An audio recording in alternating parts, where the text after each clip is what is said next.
In this corner, the DC Multiverse Future State World at War Superman, and in this corner, the Marvel Select Planet Hulk. Both of them are gladiators, both are 7-inch scale, and both are available right now. Which one wins this contest of champions? Place your bets. This versus is a battle of the brands. Welcome to 5 Points of Articulation, where I review action figures and then articulate 5 points to help you decide if you want to add that figure to your collection. The 5 points I discuss are packaging, presentation, posability, playability, and price. I'm Jason, and if you enjoy my content, please like, share, subscribe, do all the YouTube rigmarole.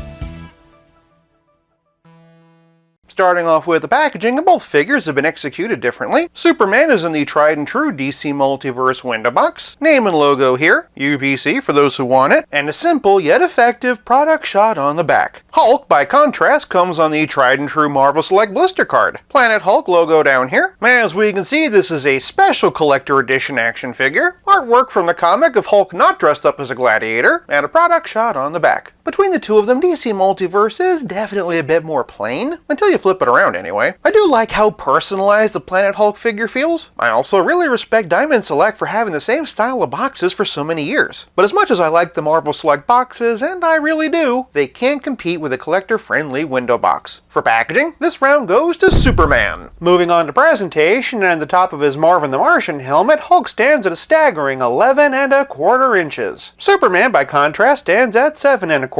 First things first, we should probably address the elephant in the room. This version of Superman is trapped on a planet with a red sun and does not have his powers. In other words, it wouldn't exactly be a fair fight. It should also be noted that this Hulk originally came out in 2017, and that this version is a reissue. Despite the height difference, both these figures are 7-inch scale, so they do actually match up really nicely. And of course, there's a stripped down gladiator aesthetic. Somehow in Hulk's case, that means putting on more clothes. At a glance, I do like how Superman manages to evoke his classic costume. Notice that his boots are the same except in brown leather. He's got a belt and some underoos, a long red cape, some nice tattering at the edge. It also has some nice subtle shading, and McFarlane didn't go overboard on the texture. And of course his shield. This one, however, comes from his Kingdom Come design. On that note, his temples are also a bit grey like in Kingdom Come. And with McFarlane having just announced the Kingdom Come Batman, I can't help but wonder if a Kingdom Come Superman isn't far behind. Knowing McFarlane, I'm sure we'll get that version of Wonder Woman before a regular one. Also, is it just me or does this figure put off some really strong Army of Darkness Bruce Campbell vibes? Moving on down, he has some broken shackles like my pet monster. Hulk doesn't need shackles because he has this inhibitor thing. He also has a pretty sweet helmet, nice sculpted and painted feather detail, and a lot of incredible texture in the armor itself. Not only the helmet, but also this really awesome shoulder pad. Kinda looks like he murdered Bowser for it, and his armor looks a lot like the Destroyer. I'm honestly a bit fuzzy on Planet Hulk. His armor didn't come from the Destroyer, did it? Sound off and let me know in the comments. Google didn't help me on this one. The thing that you'll be most taken by with this Hulk is the amount of sculpted and painted detail. Don't get me wrong, this figure has every bit of detail that it needs, but the amount of texture and shading that this figure has is, well, incredible. Every possible crack in his skin is perfectly accounted for, and all the different straps and leather bits have been really well done. Between the straps and studs and toenails, just look at all the detail on Hulk's feet. Also, some pretty nice texture underneath. For comparison, here he is with the original 2017 release. Huge thanks to my dad for letting me borrow his. First things first, the box is mostly the same. The biggest difference is that the original release was a Disney Store exclusive. As for the figure, the sculpt is the same, but the paint job is a little bit different. Mainly, the greens are darker, and the paint detailing on the armor is a little bit more subtle. If there was one criticism of this Hulk that I have, I don't really care for his face. Mainly the dead-eyed 1,000-yard stare. That's one thing that looked a lot better on the original release. Another thing that looked better on the original was the inhibitor, which on the new one is a little bit messier. Flipping him around, and Diamond clearly did not cut any corners. And that's not to say that McFarlane cut any corners either, they definitely didn't. But for presentation, this round goes to Hulk. Moving on to posability, and it's about that time in the video when I have to remind everybody that Diamond is contractually limited in the number of joints it can give its Marvel Select figures. So then, how well did they do with what they had to work with? Although this is sort of a guess, I'm going to say both figures have a dumbbell in the head. That's just because of the range that Hulk has. As for Superman, here we have up, down, and tilt. And as for Hulk, here we have his up, down, and tilt. Moving on down, both figures have swivel hinge shoulders that can raise up this far. Hulk, of course, is limited by this armor, and Superman benefits from a rotator cuff. That being said, both figures do have bicep swivel, but whereas Superman has double jointed elbows, Hulk only has single jointed. For a bulky character though, that's usually to be expected. Hulk has swivel hinge wrists, which admittedly don't have a lot of range. Superman, however, has a McFarlane wrist ball, which does have a lot of range and is nicely hidden by the shackle. Shifting the torso, and both figures have diaphragm joints. For the life of me, I unfortunately can't get any forward or back on the Hulk. As for Superman, he can arch back this far and hunch forward this far. I can get some twist with Hulk, but it's almost unnecessary because he also has waist cut. Superman has a dumbbell waist, but admittedly it doesn't really give him that much extra. Below the waist, and Superman has the typical McFarlane hips. He can kick this high and do a perfect split. Peeking under the skirt, and Hulk actually has swivel hinge hips. They allow him to kick this far and split this far. Admittedly, I really hate this style of leg articulation, but the loincloth covers it, so here, I don't mind. Swinging back over to Supes, and he has some twist in the hip. Hulk, however, gets thigh cut. Superman has double jointed knees. Hulk, unsurprisingly, only has single jointed, and they don't really bend much at all. Unlike Hulk, Superman has toe articulation. The hinge is hindered by the shackles, but he can pivot with no problem. By contrast, Hulk's ankles get a much deeper hinge, and most importantly, they can pivot. Although it's not exactly Hulk's fault, this round is definitely not evenly matched. For posability, this round goes to Superman. Moving on to playability, and Superman of course comes with a trading card and a figure stand. This one was painted just a bit off. If you want to learn more about Superman and why he's a gladiator, pause here. But what I really want to talk about are their accessories. Both figures come with shields. Superman's has his logo on it. It's been pretty nicely sculpted to have some chips and dings from battle. Flipping it over, we see some more texture and some nice straps. Hulk's, on the other hand, looks like a blast door. I love all the painted detail around the edges. It also looks like it's taken some gunfire. More of that down here. Even more texture on the inside. Just look at all that. And also some more straps. Interestingly enough, both figures also come with axes. Superman's is a fairly simple double-sided one. Does have some spikes on one side, and also some nicely painted red straps. Similar to the shield, and Hulk's has a lot more sculpted and painted detail. We can see some rust here. Lots more chips and dings. Also some black wraps, with the handle detail painted underneath. We also get some very nice red accents in the hilt. As impressive looking as Hulk's gear is, there is however one pretty big problem. He can't actually hold the axe. Some of you are probably commenting right now that I should be putting the axe in the other hand. First things first, let me direct you to the back of the box. You'll notice he isn't holding it here either. Also, if I do it the other way, he can't grip onto the shield. And while I can technically get the axe in the other hand, it is far too loose to grip it. Superman, fortunately, does not have that problem. I could probably heat up the fingers on Hulk and reposition them to have a better grip, but honestly, I shouldn't have to. Fortunately, playability is more than just accessories or how well you hold them. It's also about how well your figures play with others. For some Hulk comparisons, here's the original Face-Off version from Toy Biz. Here we have Hulk Unleashed from Marvel Select. If I were a gambling man, I'd actually bet that Planet Hulk was built over a cast of this one. You can really see it in the musculature and cut of the back, also the similar hands, and especially the feet. I'm not saying that it's a one-to-one copy, just that this was the base model. And honestly, if you're trying to make figures that look like they fit together in a series, that just makes sense. Anyway, moving on, and here we have the 80 Years Hulk, the Marvel Select Immortal Hulk, here we have the 20th Anniversary Hulk, and the Maestro. Boy, would I love to see Marvel Select take on him. For some other Avengers, and here we have the Marvel Legends and Marvel Select version of Captain America, Iron Man, the Legends is 80 years and the Select is Bleeding Edge. Here we have a Marvel Select version of Thor, and since Gladiator Hulk makes me think of Thor Ragnarok, here they are with the Marvel Legends Ragnarok. It also gives you an idea of what their classic Thor looks like. For a few other heavy hitters, and here we have Juggernaut from Marvel Legends, and Juggernaut from Marvel Select. Here we have the Destroyer, one of my favorite Marvel Select figures, and here we have the Marvel Select Thanos. For a Wolverine comparison, here we have Legends and Select. I opted for the brown version since it kind of fit the aesthetic, and then here we have Select and Legends versions of the Silver Surfer. Since this is Gladiator Hulk, I opted for the Gladiator Surfer, and Hasbro should definitely consider giving us a new one. For a DC Megafig comparison, and here we have Bane, really puts into perspective what a great value Marvel Select is. Moving over to some other members of the Justice League, and here we have a couple of Batman figures. I chose the Battle Damage version because it kind of fit with the Gladiator theme. Here we have a couple of versions of Wonder Woman who look like they'd be at home in a Gladiator arena. Here we have DC Essentials and DC Multiverse versions of The Flash. Flash, comic and live-action versions of Aquaman, and Hal Jordan and Kyle Rayner versions of Green Lantern. For some Superman villains, in here we have General Zod and Bizarro, as well as Lex Luthor and this Warhammer Necron warrior, which I use as a stand-in for Metallo. For a relative scale comparison, here they are with Pizza Spidey and the Spectacular Spider-Man, and as always, here they are with Stealth Iron Man. Of course, I'm sure some of you are very interested in head swaps. First up, in here we have Action Comics 1000. Other than needing a repaint, I think it scales pretty well. Might need to raise it up a bit though. Other way around, and I really like this. It scales well, and there's definitely some solid custom potential. Here we have Superman the Infected. I mainly wanted to see if I could pass this off as Drunk Superman from Superman 3, and while I like the colors, the head might just be a bit too small for this body. Next up, in here we have Death Metal. Even though this head is a bit small, it has a certain extreme 90s vibe that I kinda dig. Other way around, and not so much. Here we have Cavill. On the one hand, the head seems a bit small, but I don't know. I feel like there's something here you could work with. The reverse, sadly, is comically too big. Of course, I'm sure some of you are curious about Superboy Prime. Aside from the colors not matching, they scale really well, and it more closely fits my mental image of Superman. Next up, and here we have Rebirth. This head is the same as Action Comics 1000, just with a different paint job, and again, just way too small. For one that I'm very curious about, and here we have the Solar Suit. Again, this head is a bit small for this buck, but doesn't look half bad on this one. Conversely, the bearded look on the Gladiator body is pretty cool, just have to give him a bit of a paint job. Here we have Page Punchers. This one scales surprisingly well, and it also gives off some Superman 3 vibes. Other way around, and meh.